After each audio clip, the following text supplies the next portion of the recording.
आदाब, नमस्कार, सत श्री अकाल, जय हिंद। आज का प्रोग्राम पॉडकास्ट करने से पहले पता नहीं क्यों हमें एक शेर याद आ गया। शेर कुछ यूं है: कहाँ की मोहब्बत, कहाँ के फसाने, कहाँ की वफा। कहाँ की मोहब्बत, कहाँ के फसाने, कहाँ की वफा। अरे साहिब, वो लोग गुजर गए, वो ज़माने बदल गए। वो लोग गुजर गए, वो ज़माने बदल गए। 1951 में हिंदुस्तान की आज़ादी के बाद हिंदुस्तान के जो शुरू शुरू के लीडर साहिबान थे, वो बहुत ही मुल्क के लिए चिंतित थे, मुल्क के लिए सोचते थे, देश के प्रति सिंसियर थे। नेहरू थे, किदवई थे, पटेल थे, जाने कितने और ऐसे लीड पंत थे, कितनों के नाम लिए जाए। उन्होंने सोचा कि चलो, जो आईसीएस वाली प्रथा है उसको बंद करके अब इंडियन सिविल सर्विसेज शुरू की जाए। 1951 में पहली बार हिंदुस्तान में इंडियन सिविल सर्विसेज का एग्ज़ाम हुआ और पहला बैच इंडियन सिविल सर्विसेज का 1951 में हुआ। शुरू के दौर में जो सिलेक्ट हो जाते थे बच्चे कैंडिडेट, उनकी इंटरव्यू दिल्ली मेटकाफ हाउस हुआ करती थी। एक बार हमें भी इत्तेफाक हुआ वहाँ जाने का, देखा हमने।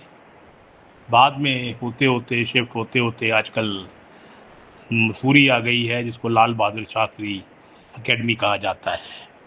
जो बेस कोर्स होता है, जो प्रिलिमिनरी कोर्स होता है, हर एक बैंक का, चाहे वो पुलिस सर्विस हो, चाहे वो आईएएस हो, चाहे वो आईआरएस हो, चाहे वो एलाइड हो, सबका जो शुरू शुरू का जो इब्तदाई जो ट्रेनिंग है वो मसूरी एकेडमी में होती है। अब वक्त के साथ साथ ज़रूरतें बदलती गई, सोच बदलती गई, इतनी सोच बदल गई, अब इतनी सोच बदल गई। अब हम आते हैं पिछले 15-20 साल के ऊपर। 15-20 साल में जो इंडियन सिविल सर्विसेज का जो हाल हुआ है, जो पोल्यूशन हुई है, या पंजाबी में जो कहें जो बेड़ा गर्क हुआ है, वो शायद हमारे पॉलिटिकल सिस्टम से भी ज़्यादा बुरा हाल हुआ है। इंडियन पॉलिटिक्स में शायद कहीं कोई उम्मीद डॉक्टर गांधी जैसा कोई नज़र आ जाए, लेकिन इंडियन सिविल सर्विसेज में बहुत कम होंगे जिनके ऊपर कोई उम्मीद की जा सकती है, जिनको हम सही मायने में कहा जाए उनके बारे में कि ये वाकई ये देश की खिदमत कर रहे हैं, ना कि इंडिविजुअल की खिदमत कर रहे हैं। आप लोगों को याद होगा कि जब लालू जी बिहार के वज़ीर आला थे, तो उन्होंने एक एसपी को कहा था, अरे ओ बबुआ, हमारी चप्पल तो लाइयो भाई। तो वो जो एसपी साहब थे, वो वर्दी में होते हुए लालू जी की चप्पल उठाकर लालू जी के पैरों के पास लेकर गए ताकि वो पहन लें। ये अब इंडियन सिविल सर्विसेज हो गई है। चाहे आप इंडियन आईएएस को हो, आईपीएस को हो, आईआरएस को हो, कुछ भी को हो, सब एक ही थैली के चट्टे बट्टे हैं। अब शायद ही गिनती, मेरे ख्याल है हिंदुस्तान में आज की तारीख में 9 साढ़े 9 हज़ार के करीब आईएएस और आईपीएस और आईआरएस ऑफिसर्स सर्विस कर रहे हैं। 5,500 पुलिस में है और 4,500 आईएएस में है। 9,500 में से अगर आपको 9.5 लोग भी ईमानदार ढूंढने पड़े, मैं फिर कह रहा हूँ 9.5, तो गनीमत होगी। अब वो बात नहीं रही सर, सब कुछ खत्म हो गया। अब जो देखिए, मैं कहीं पढ़ रहा था कि 1 करोड़ के करीब बच्चा अपीयर कैंडिडेट अपीयर होते हैं इस प्रेस्टिजियस सर्विसेज के लिए, और सक्सेस रेट 0.1% है। 1.5 करोड़ में से जो फाइनली जो सिविल सर्विसेज में आते हैं बच्चे, वो 0.1% है। अब ये तो अब एमए वगैरह कोई करके आ जाए, बहुत मुश्किल हो गया है। अब आईएएम, आईआईटी, एमबीबीएस भी अब थोड़े से कम हो गए हैं। IIT, IIM, CA, ये लोग ज़्यादा आ गए हैं। और किसी का 4th अटेम्प्ट है, किसी का 5th अटेम्प्ट है। फर्स्ट और सेकंड में अगर देखा जाए, अगर हम जो सक्सेसफुल कैंडिडेट्स की लिस्ट अगर ध्यान से देखें, तो फर्स्ट और सेकंड में अटेम्प्ट में शायद 2 या 3% या 5% से ज़्यादा नहीं होंगे। सबकी अटेम्प्ट तीसरी, चौथी, पाँचवीं होती है। तो इतनी अटेम्प्ट्स लेने के बाद, इतनी मेहनत और मुशक्क़त करने के बाद, वो वहाँ जो बच्चा सिलेक्ट होके आएगा, तो वो, मैं नहीं मानता कि भी वो कोई देश की खिदमत के लिए आएगा। हरगिज़ नहीं। वो तो अपनी खिदमत के लिए आएगा। कोई अब ये कहे कि मैं जी पूरी ईमानदारी से देश की खिदमत कर रहा हूँ, अपनी सर्विसेज का जो डेकोरम है वो मेंटेन करता हूँ, वो मेरे ख्याल में हंसने वाली बात होगी। होंगे अभी कुछ, ऐसा नहीं है कि भी ऑल इज़ लॉस्ट, नहीं, होंगे अभी भी कुछ, लेकिन वो गिनती के होंगे। ये बहुत ही गिनती के होंगे। मैं कईयों को जानता हूँ, लेकिन मैं शायद उनके नाम नहीं लूँगा, क्योंकि अगर नाम लेता हूँ तो उनको तो क्रेडिट नहीं मिलेगा, लेकिन बाकियों के साथ जिनको मैं जानता हूँ और वो ईमानदार नहीं है, वो बहुत बुरा मानेंगे। तो इसलिए बेटर यही है कि भी उनके जो मेरी नॉलेज में जो सही मायने में सर्विसेज प्रोवाइड कर रहे हैं, उनके नाम ना लिए जाएं। अब देखिए हो कहाँ डिटेरियोरेशन हुई। डिटेरियोरेशन यहाँ हुई कि एक लड़का, एक लड़की इतना पढ़ लिख के अटेम्प्ट मार के आता है, तो जब वो देखता है कि एक एमएलए जो अनपढ़ है, गवार है, बीए है, या डाकू है, या रैपिस्ट है, या क्रिमिनल बैकग्राउंड का है, वो he is calling the shot, तो वो ही रहनुमा बना हुआ है। तो उसको लगता है कि यार, मैं उसका कहना अगर मान लूँ तो क्या जाएगा है। तो वो अपनी आत्मा को, जो उसके घर में हैंगर लगा है, उस वहाँ टांग देता है, और फिर वो उन लोगों की जी हजूरी करने लग जाते हैं जिनके ज़रिए उनको प्लम पोस्ट मिलती है। अब दिक्कत सिर्फ प्लम पोस्ट का है। अब देखिए, मेरे पास कोई ऑफिशियल अथेंटिकेट रिकॉर्ड नहीं है, लेकिन ये सारी दुनिया जानती है। मैं कम से कम पंजाब, हरियाणा की बात ज़रूर कर सकता हूँ।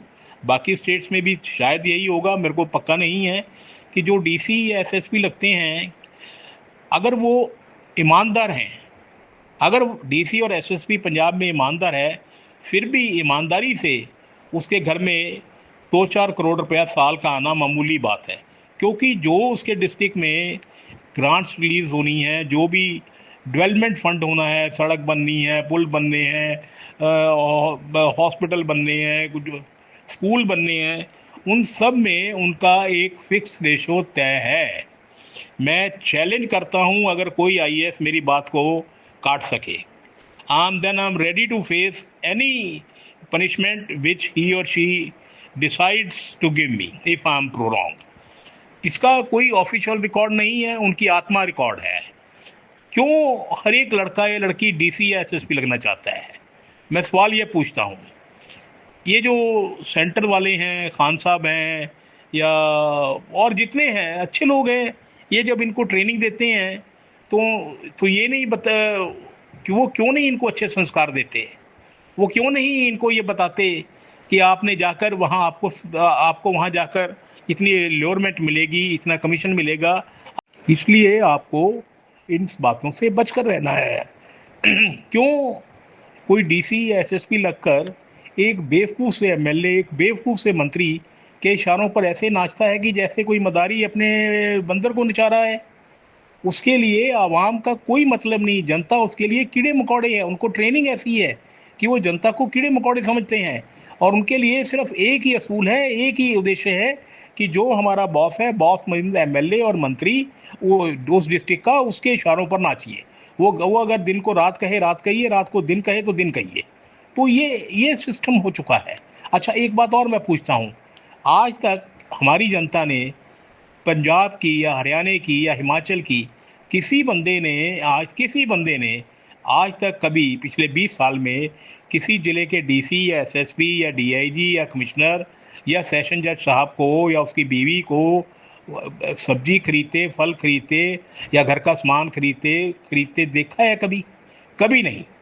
उनके नौकर आके खरीदते हैं, तो क्या नौकर इतने विश्वासदायी होते हैं कि आदमी अपनी सारी महीने की कमाई उनको हवाले कर दे? तो यहाँ भी एक क्वेश्चन मार्क है। कहा जाता है कि डीसी के घर का मेंटेनेंस उसका रीडर करता है, एसएसपी के खर्चा उसका रीडर करता है, कमिश्नर साहब के उसका रीडर करता है, और डीआईजी साहब का भी रीडर करता है। तभी तो वो कभी वो आज तक सब्जी या कोई सामान या कोई ग्रॉसरी आइटम खरीदने नहीं गए। तो कैसे इस देश के लोगों को इंसाफ मिलेगा? इंसाफ मिल ही नहीं सकता। ये डीसी और एसएसपी होने का मतलब सिर्फ ये है कि आपने लीगलाइज्ड करप्शन करनी है। आज की डेट में मैं फिर कह रहा हूँ दुख के साथ, अफसोस के साथ, कि करप्शन, लीगलाइज्ड करप्शन करनी है। और जब कोई डीसी या एसएसपी लगा है या डीआईजी लगा है रेंज में या कमिश्नर लगा है, तब उसके पास दो दो गाड़ियाँ, एक एक, कम से कम एक गाड़ी गनमैनों की होती है। वो गनमैन 7-8 होते हैं, पूरे पूरे के पूरे 6-6 फुट के, जैसे सांड पाले हुए हों, और उनका काम क्या है? लोगों को टेरराइज करना। सिर्फ साहब की कोठी से दफ्तर आना, दफ्तर से साहब की कोठी जाना। और यही साहब जब स्टेट हेडक्वार्टर पे बदलते हैं एज ए स्पेशल सेक्रेटरी या एआईजी, तब उनको सिर्फ एक ड्राइवर मिलता है और कोई गनमैन भी नहीं मिलता। तब कहाँ जाती है? तो ये डीसी शिप और एसएसपी शिप रखने के लिए ये सारा कुकर्म, ये सारा बैड प्रैक्टिस होती है। तो देश कैसे आगे चल सकता है? मैं इस छोटी से पॉडकास्ट के ज़रिए किसी को, मैं इस गलतफहमी में नहीं रहता मैं किसी को सुधार पाऊंगा, हरगिज़ नहीं। मैं किसी को लेट डाउन भी नहीं करना चाहता। लेकिन जो यूपीएससी है, जो इन लोगों की सिलेक्शन करती है, उनको हाथ जोड़कर एक बात कहना चाहूँगा कि रब के लिए, खुदा के लिए, हिंदुस्तान के कॉन्स्टिट्यूशन के लिए, भारत माँ अगर कोई है उसके लिए, तो ये सवाल पूछना बंद कर दीजिए किसी भी कैंडिडेट से इंटरव्यू में कि why you want to serve, why you want to be in IAS or in civil services. The typical answer which follows, always follows, is that I want to serve my motherland. I want to serve the poor. I want, India is a land of diversity. I belong to a very noble middle class family. I know the problems faced by the people. That's why I want to be. It is all rubbish. It is all nonsense. मैं UPSC के जो करता धरता हैं उनसे ये गुजारिश करूँगा कि कम से कम ये सवाल पूछना बंद कर दें। इस सवाल का मजाक मत उड़ाया जाए, गरीबों का, मिडिल क्लास की बेइज्जती मत की जाए, क्योंकि ये लोग पॉलिटिकल रूलर्स को सर्व करते हैं, ना कि देश को। एक बात और, अगर हमारा कोई एमपी सुन रहा हो या सुने गलती से, या कोई, या हमारी हाई कोर्ट की जो पावर में ऑनरेबल सुप्रीम कोर्ट सुनती हो, तो कम से कम एक काम करे कि इंडियन सिविल सर्विसेज का नाम बदलकर इंडियन पॉलिटिकल सर्विसेज कर देना चाहिए। यही इसके आज के जो नौजवान लड़के लड़कियां हैं उनके लिए, उनका रवैया देखकर यही नाम लब पर आता है, और यही सच है कि it is not Indian civil services, it is Indian political services. खुदा हाफिज़।